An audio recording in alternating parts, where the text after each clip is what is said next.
തലയിലെ മുഴ കാരണം ചികിത്സാ സഹായം തേടുന്ന ഉണ്ണികൃഷ്ണന് വേണ്ടി ബസ് സർവീസ് നടത്തി തൃശൂരിലെ ബസ് ഉടമ. എടക്കളത്തൂർ ഉണ്ണികൃഷ്ണന് വേണ്ടി സ്വകാര്യ ബസിന്റെ ഒരു ദിവസത്തെ യാത്രയുടെ മുഴുവൻ കളക്ഷനും മാറ്റിവെച്ചു.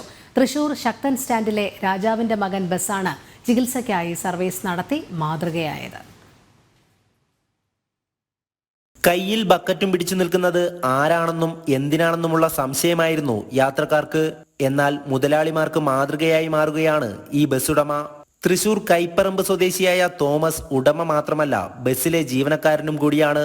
എടക്കളത്തൂർ സ്വദേശിയായ ഉണ്ണികൃഷ്ണൻ തലയിലെ മുഴ കാരണം കഷ്ടമനുഭവിക്കുന്ന വിവരമറിഞ്ഞാണ് തോമസും മക്കളും ചേർന്ന് തീരുമാനമെടുത്തത്. ബസിന്റെ ഒരു ദിവസത്തെ യാത്രയിൽ നിന്ന് ലഭിക്കുന്ന മുഴുവൻ തുകയും ഉണ്ണികൃഷ്ണന്റെ സഹായ നിധിയിലേക്ക് നൽകാനായിരുന്നു തീരുമാനം. തുടർന്ന് തോമസ് തന്നെ യാത്രക്കാരോട് നേരിട്ട് കാര്യം ബോധിപ്പിച്ച് പണം സമാഹരിച്ചു.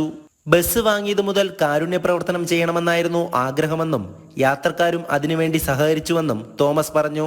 അപ്പോൾ ഈ ബസ് പഠിക്കുമ്പോൾ എന്തെങ്കിലും കാരുണ്യ പ്രവർത്തനം ചെയ്യണമെന്ന് ഉറക്കെ പ്രഖ്യാപിച്ച് പറഞ്ഞിട്ടുണ്ട് എൻ്റെ മോനും എൻ്റെ മക്കൾ, കുടുംബക്കാർ എല്ലാവരും, ഭാര്യ മക്കൾ പറഞ്ഞു. അപ്പോൾ ഇങ്ങനത്തെ ഒരു ചാൻസ് ദൈവം നമുക്ക് തന്നതിന് നന്ദി പറയുന്നല്ലാണ്ട് ഒന്നും ഇല്ല.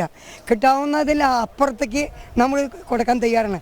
തന്നെയല്ല, 6 മാസത്തിലൊരിക്കൽ ജീവകാരുണ്യ പ്രവർത്തനത്തിന് ഞങ്ങൾ തയ്യാറാണ്. ഈ രാജാവിൻ്റെ മകൻ ബസ് തയ്യാറാണ്. നമ്മളെ കൊണ്ടാകുന്ന രീതിയിൽ ഈ കുടുംബത്തിന് അതുപോലെ മറ്റുള്ളവരും ആ കുടുംബത്തിനെ സഹായിക്കണം എന്നുള്ള ഒരു ടെൻഡൻസിയാണ് നമുക്ക് വേണ്ടത്. കാരണം നല്ലൊരു മനസ്സ് എല്ലാവർക്കും ഉണ്ടെങ്കിൽ ഇതുപോലെ നടക്കാം. ആ ആൾ ആസ്പത്രിയിൽ കിടക്കണം, ഡിസ്ചാർജ് ചെയ്യണോ, മറ്റുള്ള കാശില്ല. അപ്പോൾ കാശുള്ളത് കൊണ്ട് 10 രൂപ 10 രൂപ, 100 രൂപ 100 രൂപ കൊടുത്താൽ ഒരു ജീവൻ രക്ഷപ്പെടും. അതാണ് നമ്മുടെ ചികിത്സാ സഹായത്തിനായി ഗുരുവായൂരിൽ നിന്നും ആരംഭിച്ച bus service ward member Deepak Karat ഉദ്ഘാടനം ചെയ്തു. സർവീസിലൂടെ ലഭിച്ച 10,000-ഓളം രൂപ തോമസ് ഉണ്ണികൃഷ്ണന്റെ സഹായനിധിയിലേക്ക് കൈമാറി. അസുഖബാധിതനായ ഉണ്ണികൃഷ്ണൻ ഇന്ന് തിരുവനന്തപുരം ശ്രീചിത്ര ആശുപത്രിയിൽ ചികിത്സയിലാണ്.